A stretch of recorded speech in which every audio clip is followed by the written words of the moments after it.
Over the last week, we've had some absolutely insane weather, from a tornado in Cornwall to 100-mile-per-hour winds in Ireland, and some absolutely insane damage from Storm Eowyn. Although it's not over yet, as Storm Helena is going to be bringing 70 to 80-mile-per-hour winds to the UK.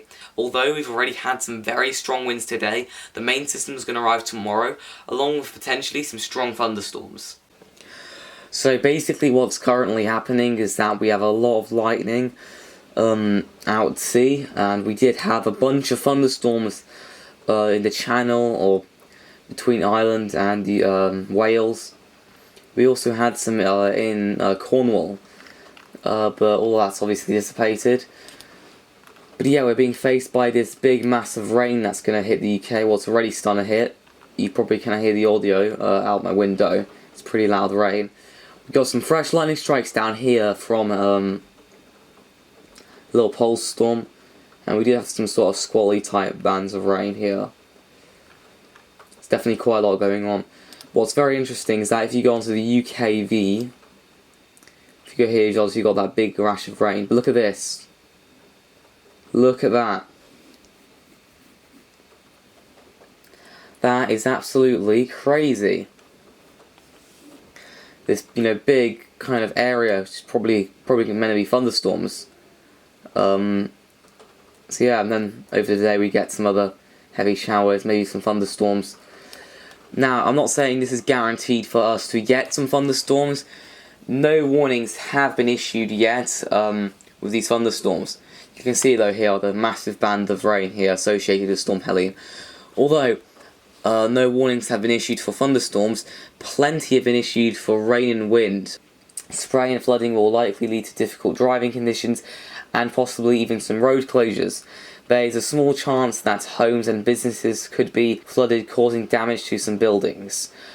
Where flooding occurs, there is a slight chance of delays or cancellations to train and buses. There is a small chance that some rural communities will be cut off by flooded roads. So yeah, not a particularly good situation.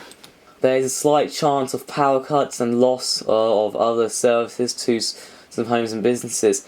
There is a small chance that homes and businesses could be flooded, causing damage to some buildings. Where flooding occurs, there is a slight chance of delays or cancellations to train and bus services. Spray and flooding could lead to some difficult driving conditions and road closures. There is a small chance of fast-flowing deep floodwater causing danger to life. So yeah, it's a high impact. Let's see why. This one, same actually. And then we got this absolutely massive wind warning. That's also high impact. A brief spell of strong winds moving northeastwards from the south coast from Sunday evening may lead to some disruption. When does it start? Oh, right, okay. This hasn't even been activated yet, or whatever. What should I expect? Some delays to journeys by road and rail, with bridge restrictions or closures possible. There is a slight chance of some damage to buildings, such as tiles or from blown roofs. There is a small chance that injuries could occur from large waves and beach material being thrown onto coastal roads, seafronts and properties. There is a slight chance that power cuts may occur, with the potential to affect other services such as mobile phone coverage. There is a small chance that high-sided vehicles may be blown over, which would lead to longer journey times, which could extend into tomorrow's rush hour should this occur. Winds of 55 to 65 miles per hour are possible. Gusts up to 80, particularly near coasts. But that's crazy. That's actually crazy. It's likely that some coastal routes, seafronts and coastal communities will be affected by spray and or large waves. Some delays to road, rail, air and ferry transport are likely. Some short-term loss of power and other services is possible. Delays for high-sided vehicles on exposed routes and bridges are likely. So this is again 60 to 70 mile per hour winds possible near the coast, with gusts of 50 miles per hour possible inland. Winds will gradually ease from the west on Tuesday morning. This is very likely not so much of a high impact. And essentially this is the exact same one, which loss into Tuesday morning, which is pretty crazy. But yeah, on the windy app it is mainly 65, 66, and all of these. This is the UKV. I think some other ones, most of them were showing stuff like this further out at sea, not really hitting the UK. Which is interesting. Stuff like this again, the Arome models. And that's about it, to be honest. None of the other ones really like the idea of stuff hitting the UK. Well, I've had like three models showing this.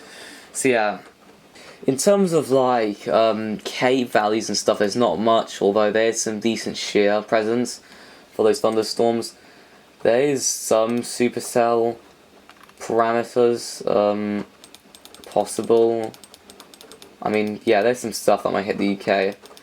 Although, I mean, I'm doubtful for really anything, especially this early on within the year, and considering NetWeather has not even issued a 20% risk. Since that time of the tornado, they issued a 40% risk. I mean, it could be on the day, so yeah, don't get me wrong. But it is definitely some Cape. Oh, actually, I've not checked this model, but... Oh, wow. Actually, that's actually a surprise to me. I mean, it's about 100 Cape in some places. That's some decent Cape, you know, this time of year. 100, 120, up to maybe 150 Cape in some places. It's crazy. This is the Swiss 4x4 showing 146 along the coast. I mean, over about 110 along here, so that's over 60 mph winds. Wouldn't believe 146 to hit there. So, but I mean, there were some gusts of 80, and this is wind gusts. Goodness me, 160 kilometers that near the coast. Gosh, that's pretty crazy. What the other one is showing? They're all just Swiss models for some reason for this. Although Storm El Niño has been named, I think this is a Spanish storm actually, from what I know. Obviously, it's completely overshadowed by Storm Eowyn, as this only has a yellow warning, and the other storm had multiple red warnings. But yeah, still an interesting way to end off this particularly wild spell of weather, with yeah, some thundery weather and some extreme winds. But yeah, for those of you who are in some more exposed areas around Storm El Niño, make sure to stay safe, keep an eye out. This is definitely not as serious as Storm Eowyn. A lot of you probably already know this, considering there's no amber to red warnings. But anyway, just keep an eye out for flying debris if you're on the coast. Just be careful. It's going to be an interesting storm with these potential thunderstorms. But yeah, I really hope everyone's going to be okay in this storm. Unfortunately, Storm Eowyn took a life, which was really sad. Hopefully this one won't. But otherwise, thank you for watching this quick little forecast video. I really hope you enjoyed. Consider liking, subscribing and commenting on this video, as it really helps the channel out.